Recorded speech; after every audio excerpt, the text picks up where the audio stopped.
Deklaratat e kryeministrit shqiptar kundrejt Greqisë. Kush nga juve pa në lajme ka shpërthyer, gjithandaj doja që të flisja për këtë sepse është aktualitet. Është diçka që ka ndodhur dhe unë do të dëshiroja që secili të mund të diskutoj në një argument të tillë. Do t'ja u them se përse, prek secilin dhe do t'ju them se përse. Kush është mendimi im? Unë do t'ju them vetëm mendimin tim.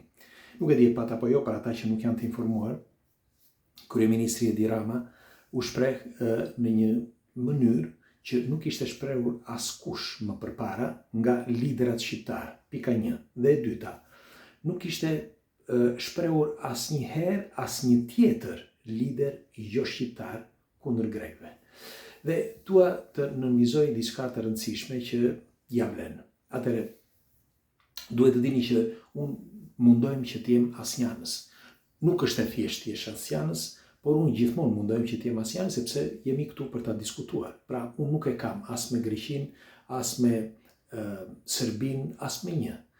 Sepse po thoj që nga kohrat e lashta, Shqipëria me dashje apo pa dashje ka kaluar kushdo. Pra, unë nuk e kam as me Turqinë, as me Italinë, as me Austrinë, as me Francën, as me kënd. Nuk e kam me askënd, sepse duke qenë vende më të forta, shkuan dhe pushtuan një vend më pak të fortë, që ishte Shqipëria. Dhe secili ka bërë punën e vet, mori ato çka deshi dhe iku.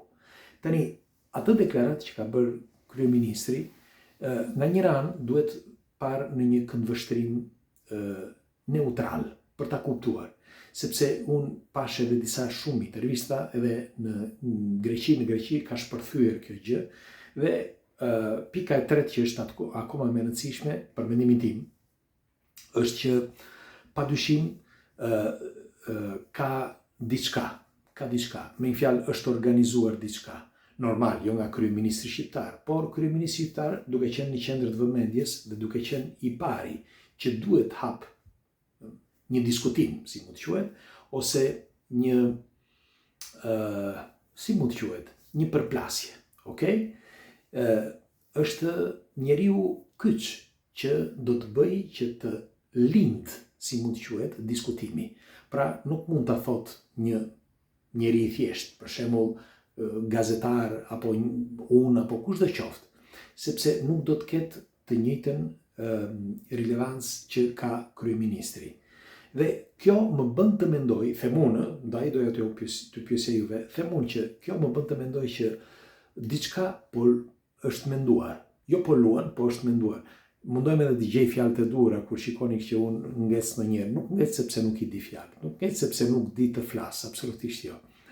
Sepse kam lexuar ndonjëherë që thotë ndonjëri duhet i mendosh më përpara. I kam menduar 1.000.000 herë. Është vështirë që të jesh nga kjo anë. Dhe të flasësh pikërisht për këto argumenta. Sepse e përsëris edhe një herë. E para një që grekët u hapën dyert shqiptarëve. Dikush nga ju do thotë çfarë na hapën dyert sepse ne na kanë vrarë, na kanë bërë 100 edhe për italianët kështu flitet, edhe për francezët kështu flitet, edhe për gjermanët kështu flitet. Por kjo është jeta, sepse deri dje ishin ndryshe gjërat. Pra bërin çfarë bën dje, u dhanë urdhër në një ditë që i thanë do prisni shqiptarët dhe ashtu bën. Ata pritën shqiptarët. Ishte pamundur që mos t'i pristin, sepse për shumë arsye që nuk dua të zgjatem në këtë.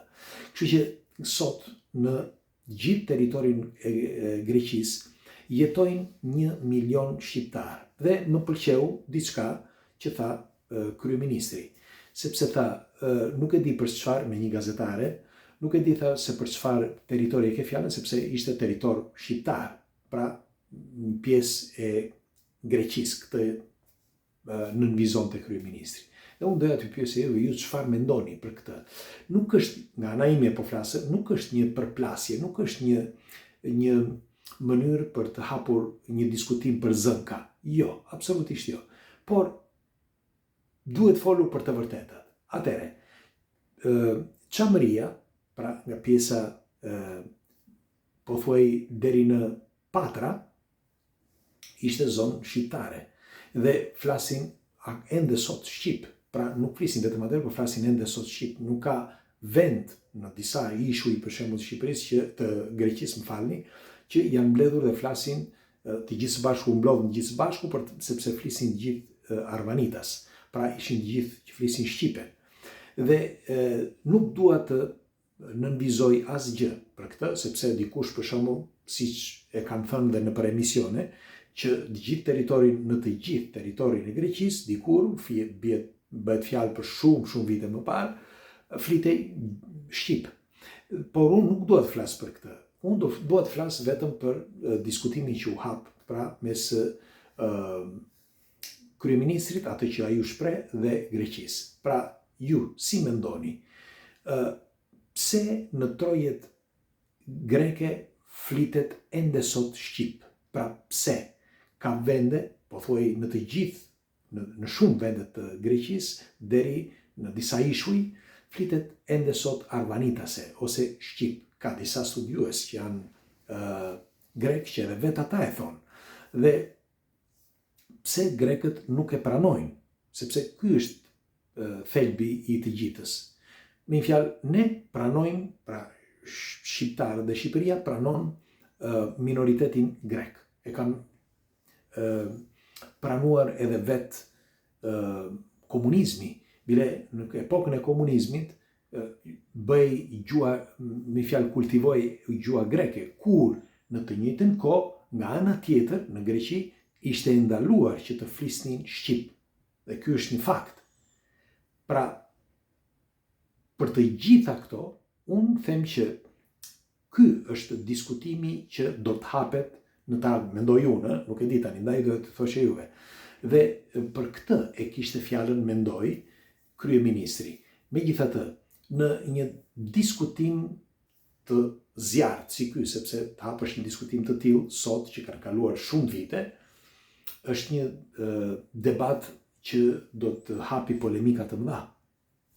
Do ta shikoni këtë. Ky nuk është një parashikim, nuk është një parashikim profetik, absolutisht jo. Është një parashikim I menduar mirë sepse është I studiuar. Pra, nëse shikon nga një këndvështrim nga larg, kupton që në territorin e Greqisë duhet I falenderojmë etj që ata na ndihmuan në kohën e vështira, okay? Por ç'është e vërteta edhe nga anët e shqiptarëve, shqiptarët kanë ndihmuar minoritetin grek, kur ata, pra grekët, nuk kanë ndihmuar minoritetin shqiptar, por I thoshin që nuk duhet flisin shqip. Dhe ndërkohë, sot gjendemi në një situatë që ata duke e vetbindur veten e tyre, që çdo gjë është e Greqisë, çdo gjë është greke, madje edhe arvanitasit janë grek, dhe kjo bën që të ketë acarrime dhe të ketë edhe urrejtje, gjëja më e keqe, urrejtje. Nuk duhet të ketë urrejtje, sepse ka një fjalë të urtë që e kanë thënë romakët e lashtë, që në kohën e Qezarit. Jepi Qezarit atë që I takon. Sepse nuk po flasim këtu tani që kemi një dëshirë. Jo, po ky është një fakt. Pra, një fakt I njohur nga të gjithë. Sot ne dim që nga studimet e kryera, ku me studimeve I kam lexuar vetë ato, të nxjerra nga amerikanët, që thuhet që ilirishtja ose shqiptarët janë 6.000 vjeçar. Pra, shqiptarët dhe gjua dhe historia e tyre, 6.000 vjeçar dhe ndoshta edhe më të vjetër. Pra, e thot vetë shkenca, ku mes tyre ka edhe grek, kishte grek, kur e kanë studiuar këtë, por ka ende sot grek. Dhe pyetja ime është, pse nuk duhet ta pranojnë? Pra, pse duhet të ketë urrejtje mes vetëve? Sepse gjithmonë kemi qenë pranë, gjithmonë kemi pasur zënka, por duhet që të jemi në të njëjtin pozicion. Pra, nuk mund të jetë njëri që pse ka numri më të madh, si që është Greqia të ushtarakisht apo të popullit e tjerë, dhe që të ndihet më superiore. Jo. E njëjta gjë për shembull që bën të kundërtën për shembull që bën Italia. Italia nuk ndihet më superior, përkundrazi. Mori civil dhe pensionist italian dhe I vendosin në Shqipëri që të jetojnë në Shqipëri me pagesat të marra nga Italia. Pra, jo të rëndojmi shqiptarët, por për ta populluar vendin dhe pa zënka. Kur e dim që edhe Italia në kohën e saj pushtoi Shqipërinë etj. Me anë të leka zogut etj. Megjithatë, unë nuk dua të ndalem në këtë, por dua të ndalem tek diskutimi i kryeministrit, që në sintezë e para njerë çfarë mendimi keni ju dhe ju si mendoni, a mund të ketë në mendje, jo vetëm kryeministri, po kush është pas që e ka organizuar diçka që do të hapet në një diskutim i fortë pikërisht pra për tokat shqiptare në Greqi, ju çfarë mendimi keni? Është pyetje kjo, nuk është për të hapur polemika. Është një pyetje për ta diskutuar së bashku, sepse një deklaratë e tillë e fortë vurare që disa edhe shqiptar ndoshta të kundër politikës aktuale që flasin duke thënë që kryeministri duhet të mbrojë popullin etj. Nuk duhet të flas kështu, mos kemi debate etj. Duhet parë në të gjitha anët, në të gjitha këndvështrimet. Në një fjalë, medalja është nga të dyja anët dhe duhet parë në këtë formë. Megjithatë, do të dëshiroja një komentim tuaj. Ju çfarë mendimi keni dhe faleminderit që jemi për bashkë. Kaloshi bukur.